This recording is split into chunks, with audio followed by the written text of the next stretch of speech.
sallallahu alaihi asyra, 10 kali lipat. Nah, itu. Jadi perbanyak waktu. Nah, mulai hari ini makanya keluar dari masjid ini harus lebih baik, Pak. Yang tadinya jarang baca sholawat, ini yang dari bangun tidur belum baca sekalipun sholawat, perbanyak baca sholawat. Yang selama ini kita hanya mengucapkan assalamualaikum pada orang-orang yang dikenal, sampaikan pada orang-orang yang tidak kenal. Orang sekitar masjid pasti orang-orang yang mau menundukkan dirinya di hadapan Allah. Pasti mereka mau bersujud, mendekatkan diri kepada Allah, berada di posisi terdekat dengan penciptanya.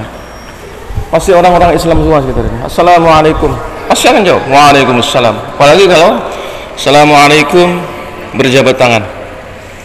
Salah satu akhlak Rasulullah SAW adalah beliau orang yang pertama mengucapkan assalamualaikum kepada yang ditemuinya, dan beliau adalah orang yang terakhir menarik tangannya dari jabat tangan. Jadi nggak mau buru-buru dia. Nah, itulah salah satu di antaranya. Dan bisa jadi keberadaan kita di tempat yang paling dicintai Allah saat ini adalah karena rahmat Allah, akibat dari salam-salam kita sebelumnya, akibat dari sholawat-sholawat kita sebelumnya, akibat dari seringnya kita dulu masuk ke masjid. Jadi kita merasa terpanggil terus. Oh iya, udah waktunya nih, sebentar lagi sholat. Oh iya nih, sudah waktunya datang ke masjid. Oh ya, ada masjid, kita sholat dulu. Oh ya, nanti kita pulangnya sholat dulu. Itu adalah rahmat-rahmat yang Allah turunkan akibat dari amal-amal kita sebelumnya atau dari doa-doa orang sebelum kita. Kita sering mengucapkan salam, assalamualaikum, dia akan menjawab waalaikumsalam warahmatullah.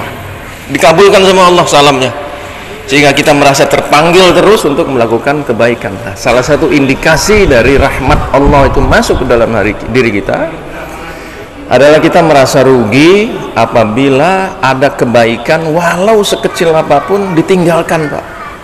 Ya Allah, tadi pagi kenapa tidak duha ya? Oh, itu duha mah besar ya, itu pahala yang luar biasa besar ya.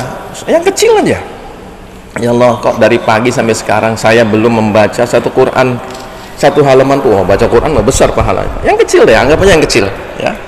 Sekedar menyapa tetangga, assalamualaikum Pak. Nah, itu nyesel, ada kebaikan sekecil apapun nyesel. Itu berarti rahmat sudah mulai masuk. Apalagi kalau kemudian hal-hal kecil itu menjadi sesuatu yang rutin. Saya nyesel, ada kebaikan saya tinggalkan. Kenapa ya? Nah, gitu. Hari ini adalah tanggal 15 Jumadil Akhir, hari terakhir di mana kita disunnahkan untuk melaksanakan ibadah puasa 3 hari, Pak. Hadis riwayat Nabi Muhammad SAW yang diriwayatkan oleh Imam Tirmidzi, apabila kalian ingin berpuasa dalam 1 bulan, maka berpuasalah tanggal 13, 14, 15. Itu yang disebut dengan puasa Ayyamul Bid. Menurut Abi Hurairah radhiyallahu an, ada 3 kebiasaan Nabi yang hingga wafatnya tidak ditinggalkan. Yang pertama adalah sholat duha. Sampai wafatnya beliau nggak pernah meninggalkan sholat duha. Yang kedua adalah berpuasa Ayyamul Bid. Setiap tahun, setiap bulan, sampai beliau wafat tidak ditinggalkan untuk puasa Ayyamul Bid. Yang ketiga adalah tidak tidur sebelum beliau melaksanakan sholat witir. Nah, ayo kita paling tidak sholat puasa sebulan sekali agak berat. Kadang-kadang beratnya bukan apa-apa, seringkali kita lupa tanggal berapa ini. Nah, makanya dibiasakanlah dengan menggunakan kalender Islam supaya kita tahu, oh ini tanggal sekian, oh ini tanggal sekian. Berarti ketika tanggal 14 langsung kita ingat ya.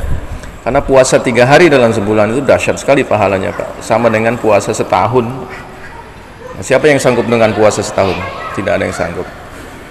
Jadi mudah-mudahan yang singkat ini bermanfaat bagi kita. Dia dibiasakan kebiasaan-kebiasaan baik nih, Pak, jangan ditinggalkan. Wallahi, ayo kita doakan sesama muslim, mudah-mudahan hatinya dikuatkan di dalam melakukan konsistensi melakukan sunnahnya Rasul, terutama wirid setelah zuhur, setelah waktu sholat fardu, kemudian sholat qobliyah ba'diyah, agar kita bukan hanya dikumpulkan di bumi ini, di sini, di masjid ini, tapi orang-orang mukmin muslimat itu dikumpulkan di jannahnya Allah. Amin Allahumma amin. Demikian, wassalamualaikum warahmatullahi wabarakatuh.